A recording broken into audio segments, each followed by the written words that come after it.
And welcome to a very much requested, and I will say begged for version of Midlife Krisis. As you can see, we are faithfully and promptly positioned here in the Let's Play configuration. It's something we haven't done in this year of our Lord 2025 so far. The people wanted the people, they have been clamoring for this. Let me tell you. And if nothing else, I'm a people pleaser. So I'm happy to give them what they want and need. Special shout out, of course, to Psyduck over there. He is wearing the speaker hat, the world famous Atari speaker hat. That is world famous. Yeah. Playing Manhunt on that thing. Let me tell you, it's a real game changer. Okay, so you know what I love to do on these rounds of Let's Plays. Mm-hmm. I love to show you things that you've never seen before. Or heard of. That are really weird. Or have ever experienced. And brother, you're in for a couple doozies. Multiple back-to-back doozies with some doozies eating that dusty trail behind those doozies. I'm going to say of all the games you have showed me, you might think that LSD is the one that's most memorable, and that was very memorable. Yeah. But Tattoo Assassins is probably my go-to for... What are we doing here? Tattoo Assassins is a rock solid piece of business. Real quick aside, there is an arcade that I've talked about for a long time called Galloping Ghosts. It's in Chicago. It's in Chicagoland area. That's where one of only two Tattoo Assassins cabinets exists. Oh, it does. It's all it's on our bucket list. Worth the journey alone. That's right. Just to do some nudalities in public. We got to talk to our producer about sending us on a business trip out there. It's all, pal, that's a write-off. You know it is. And you know it is. It is a write-off. Okay, so we're going to be playing on the PC Engine today, which is possibly the mecca, the world's mecca of weird-ass video games. Okay. When I say the words PC Engine to you, what comes to mind? Unreal Engine. Okay, so funny story. When I grew up reading video game magazines in the early 90s, everyone would always talk about this PC Engine thing. And I always also just thought like, oh, it's clearly just like my computer, but a Japanese version of it. And they call it an engine. That's what it must be. It's a PC Engine. It wouldn't be till I was like a teenager and had internet access, and I learned what a PC Engine actually was, which is the Japanese counterpart to what we had here as the TurboGrafx 16. So, did you have any experience ever as a kid going hands-on with the TurboGrafx 16? Yes, actually, because I had a friend who had the handheld. Okay, the Turbo Express. And I always thought and continue to think that it is incredibly innovative. You could play the same freaking games in the handheld that you could on the home console. It's like, and you could plug that handheld into your TV as well. It's basically a Switch, but in 1992. It makes me think that and there was a brief moment when it did feel like there were three competitors. Yeah. There was Nintendo, Sony, and TurboGrafx. But Nintendo is Sega. I did say. You meant Sega. Yes. We understand that. But it does make me wish that TurboGrafx had done better and stuck around. So I'll switch to this camera so we can show this off. This is my PC Engine unit. So I own, let's see if that focuses in there. I'll hide my dumb eyes. So that's a PC Engine, this little white guy here. This blue block that's attached to the back, that's a Super System HD. More on that in a minute. But just so keep in mind, this thing came out in Japan in the mid-'80s, 87 to be exact. And so in 1987, we were all just happily plucking away at our gigantic VCR-sized NESs. Yep. So as you look at this in front of you here, I think that's important for the context of how fucking adorable that thing is. And when we start to play some of these games... This is technically, so it was marketed as the TurboGrafx 16 in America, but it is technically an 8-bit system. There's some trickery going on. There's like a 16-bit, basically like the equivalent of like a color processor. Wait, so this is a TurboGrafx 16, but in Japan? Yeah, this is the form factor. So the original, the TurboGrafx was much bigger because at the time, everyone just thought that Americans wanted large electronics. It's just such a cool name too, TurboGrafx. Again, no one is shitting on TurboGrafx 16 as a name, and graphics obviously spelled GRAFX. It's like obviously, it's like the Ultra 64. It's like, how does it not print money? That's how I thought of when I was a kid, and I would see the ads in like comic books and stuff, and I'd see Bonk, and I think Bonk is great. Yeah. Later on, they had Zonk, who was like the future version of Bonk, but they coexisted. It was a dual mascot system. I honestly don't know. Aside from, I'm assuming it was mismarketed and all the things that it would have, of course, be. There was no reason for it to not be. I mean, they fucking ported Splatterhouse to the thing. Come on! And it had turbo in the name. Yeah, it had turbo and graphics spelled correctly. So TurboGrafx was nothing more than just like this little blip on video game radar in America. It certainly had its hardcore fans and still does. PC Engine, though, was a solid number 2. Like, that is basically, for that era in Japan, that's the Xbox, the Xbox to the PS2, the whatever you want to call the Saturn to the PlayStation is a better example, especially in Japan, actually. So who made this? NEC. Why didn't they make a follow-up console? They did. And it was called? So there was, funny story, they made a system that was like way ahead of its time in that it was basically like a PS4 or PS5 Pro, but it was called the Super Graphics, and it was a very incremental upgrade over the PC Engine / TurboGrafx. So credit where it's due, they named it Super Graphics, GRAFX, in Japan. Credit where it's due. And the thing was shaped and looks like an engine block for Sirius. You can Google that. Perhaps if I remember, I will put the image on the screen here. But power-wise, it was very much just a tiny, tiny little step. And because of that, it failed. The real true follow-up to the PC Engine is called the PCFX, which was like a full-on 32-bit console. It was really cool. The design of it was super cool at a time where PCs were becoming towers. Yeah. This was a home console that was designed to look like a little miniature PC tower. The problem with it is that NEC quadrupled down on things like visual novel games or very highly animated FMV story games with like licensed Japanese properties. And that was going up against the PlayStation. And to a lesser extent, although still a really big deal in Japan, the Saturn, which just fucking cleaned this thing's clock. And it was at a price point that was really similar. So it's like if you're an average consumer and you see something like Tekken 2 running on a $300 PlayStation, here's a $400 PCFX. And I mean, yeah, it's definitely going to play your porno games, you weird salaryman creep. I mean, so you're going to buy this thing. You have to. You got. There's a compulsion there, of course. And you can't control that compulsion. And it's ruining your family's life. However, from a pure value standpoint, the PlayStation is clearly the better choice. Okay. And there's porno on Saturn, may I remind you as well. So the PCFX didn't enjoy the success that this thing certainly did.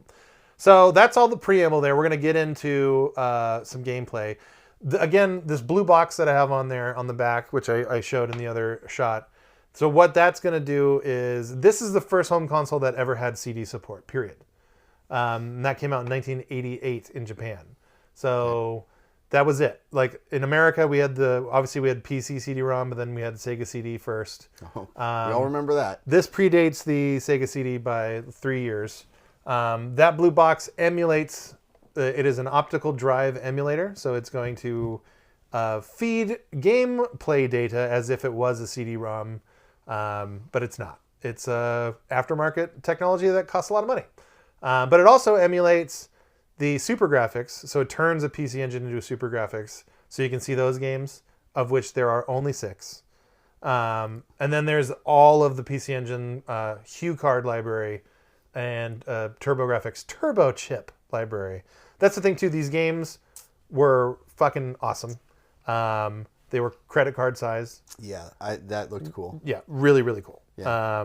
But we're not going to use any of those today because we're just going to enjoy all of this entire library. Disappoint me again.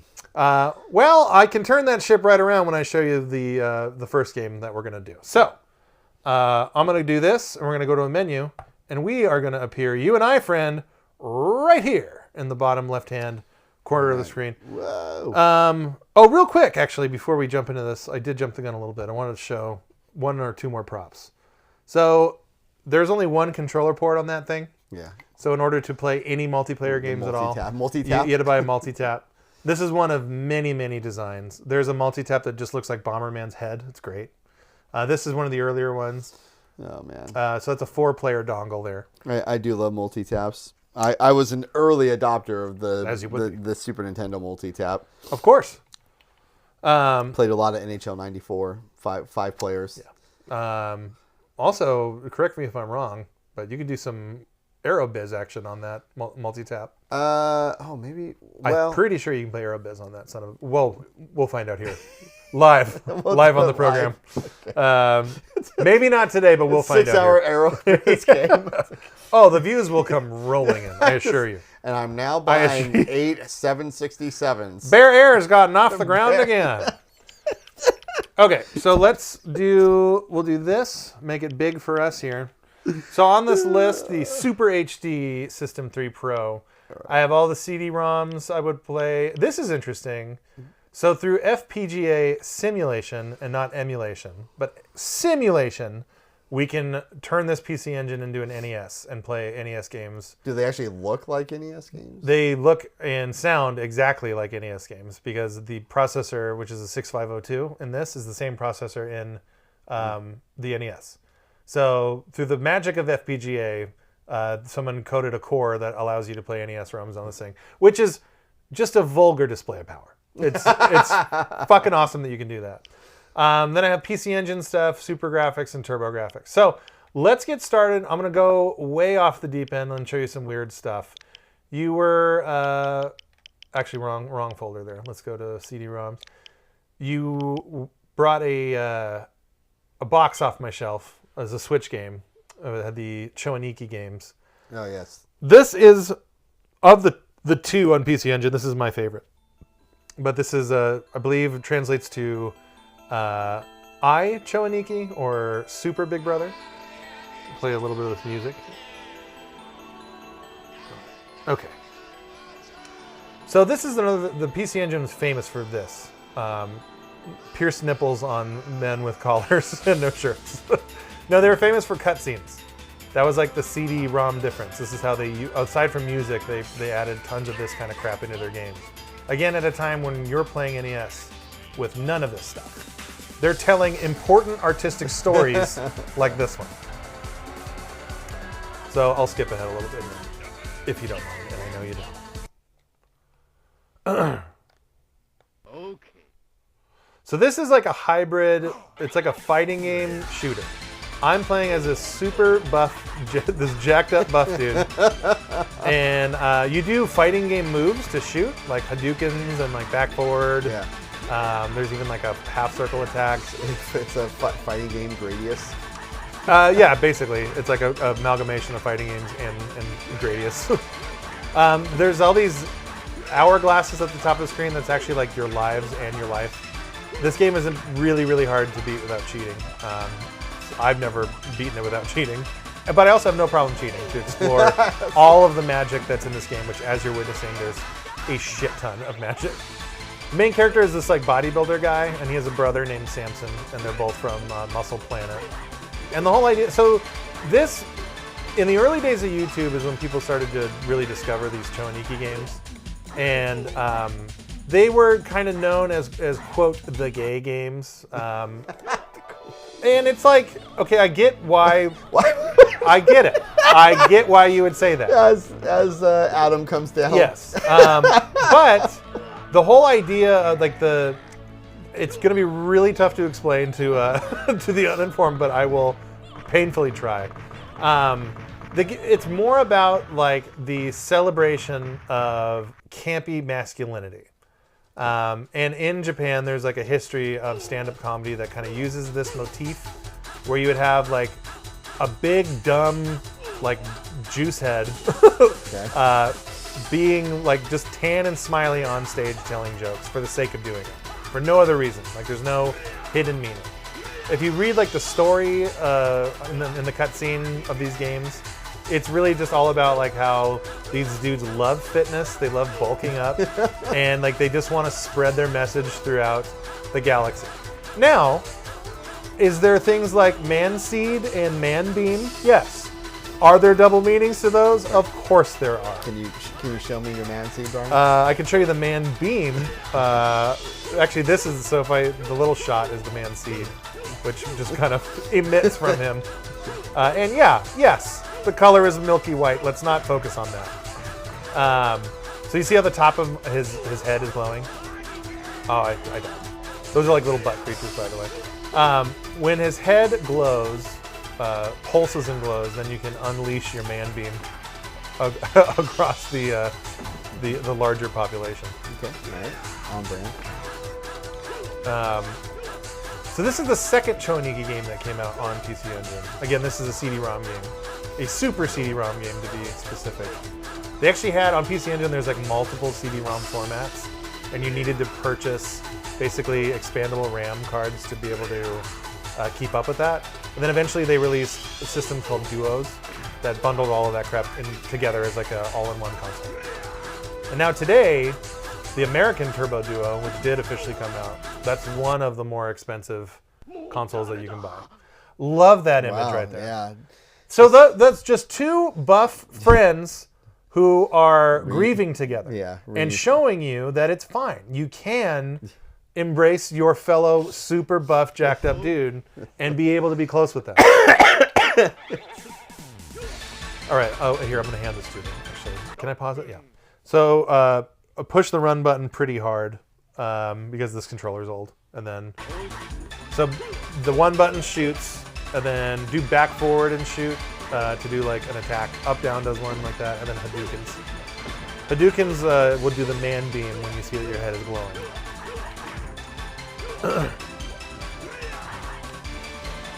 It's okay. I mean, like, there's an overwhelming source of masculinity that's happening right now. I do feel like more of a man by playing this Absolutely you do, and that's all by design. That's, Little buff dudes flexing at you. that's really what they're going for here. So this hot babe that's floating, she drops power-ups for you. And most of the time, the most important power-up she drops is extra time. The time is everything in this game. It's your life, it's your lives, it's everything. There, you unleash your man beam right there. You blasted left man beam. Went the wrong direction. You did, and that's okay. And you can fight Adam here just to get a taste. Okay.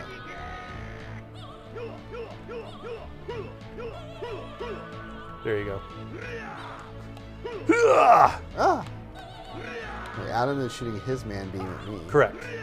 Well, really, it's kind of, again, you're just a couple of guy friends horsing around, no more, no less. Yeah. Adam and I. Adam and you, yeah. So that's Icho Aniki. I'll take it here. We'll go to a wide. We're gonna do this, and then I'll pop us here, and then we'll go ahead and do that right here for the time being. So that's one weird ass game that's on this system. That is very consistent with what I expect you to show me. Absolutely. Every time we sit down. So that one's more of the infamous / famous ones on the PC Engine. I'm going to show you now another game that we're going to put this on YouTube. We're going to see what happens. Okay, we're just going to roll some dice. It's nothing too bad, and if I have the tools I need to censor it if I need to. But this is a producer Chris. Look, buddy, you're going to be fine with it. Okay, just trust me. Just give me your trust implicitly. What we're going to do here, as I reset the PC Engine. Yes, we got it. Okay. So this is we just talked about in a previous episode about trends in games, and I brought up the Street Fighter II trend. Yeah. You are about to play a game that came out unofficially, but made by a real company that put real money, and you can buy this as a real product back in the early 90s. And that, my good friend, is... Tattoo Assassins. No, very close. We are going to be checking out Strip Fighter 2 for the PC Engine. Oh boy. Yes. And it is exactly what you think it's going to be. So let's go ahead and select it. Whoops, wrong button. So this game was in arcades somewhere. No, it only came out on the PC Engine. Okay. That's it. And there's nudity in it. But you could go into a game shop and buy this. You could absolutely. That's all facts, baby. That's all facts. All right, we'll do that. This isn't the best game in town. I'll say that right now. But the fact that it exists warms my heart. This is real fun personal story. This was the first game that I ever played emulated ever. I was staying at my sister's apartment when she was in community college and I was still in high school. Okay. And she had a PC. Well Brian, we cannot put this on. We cannot put this on YouTube. I can, and there will be a bar that covers the goods. But to describe what's going on, there's a buxom lady who's doing a type of lariat, not with her arms. Not with her arms at all. Type of lariat. Oh boy. So, again, this isn't the best fighting game ever made or anything, but I do. I don't know. It might be the best fighting game ever made. Well, okay. When you throw it into that type of context, it's really hard to argue that fact. Yeah. So this is the best fighting game ever made. No, but in all honesty, like being like this, like shitty like backroom trucker product.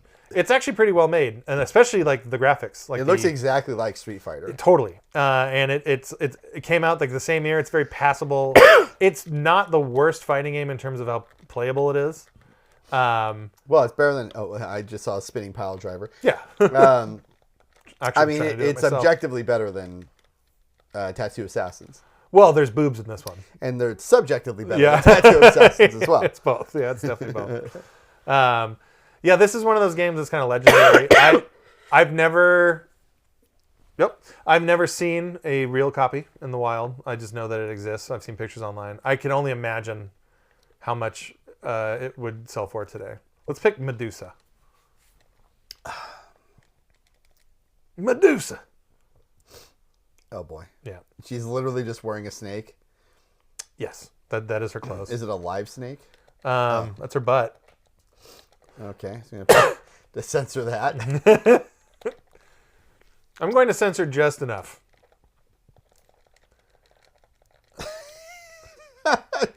I can't believe we've had this many Let's Plays. And I haven't showed you Street Fighter 2 yet? Yeah, Street Fighter 2. Just the fact that this exists, it just makes me so happy. Like there's some, we'll say, heroic triad of dudes out there who, like anyone else, played Street Fighter and was like, man, that's a great game. You know how to improve it? Oh, I don't know. Boobs. And then away to work they went. And then the thousands and thousands of dollars rolled in after. And they just did a 1-for-1 copy of Street Fighter 2. And added boobs. With all female. Oh, is it all female characters? Oh, yeah. They're not going to, come on. You could throw in one male Chippendales guy. I do have an arcade game called Castle Excelsior that was an equal opportunity truck stop porno game. I'll play that on the channel one day too.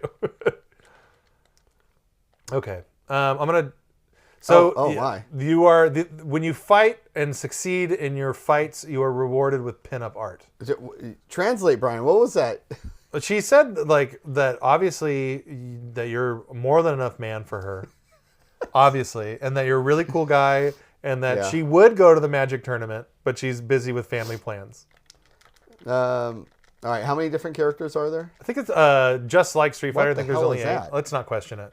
Let's just let it take over. I don't even know who's damaging who. Yeah. I'm just letting it happen. They're just convulsing and gyrating. Okay. Oh lordy. How much of this game have you played? Please tell me you've beaten the game with several characters. 100%. This is the first game I ever played on emulation. So that was like the late 90s. So I've been familiar with this game for like the same age as like someone who's in their mid 30s now. Damn it, I lost. Damn it. All right, I'm gonna do one more fight and then we'll see where it goes. All right. Well, I want to see the character select. I want to see the different character options. Absolutely, we'll do that. Boom. I don't think we're hearing any sound on this, and I don't. No, that could be an error of the ROM. Oh, yeah. You really would like to. Well, you remember when we talked about Killer Instinct and like how horny Orchid is in that game? Yeah. You want to talk about a game where she'd fit right in. Yeah, be Orchid. Yeah. Oh my God. The energy ball. No. Oh no. Oh no. Oh no. Oh, it's over. There'll be no satisfaction for us. There'll be 0. All right. We'll just call it there. We're going to call it there. Let's reset so I can bring up the game select screen. Here. There we go. That's also really convenient about this device is I can reset it. We didn't show me the other characters.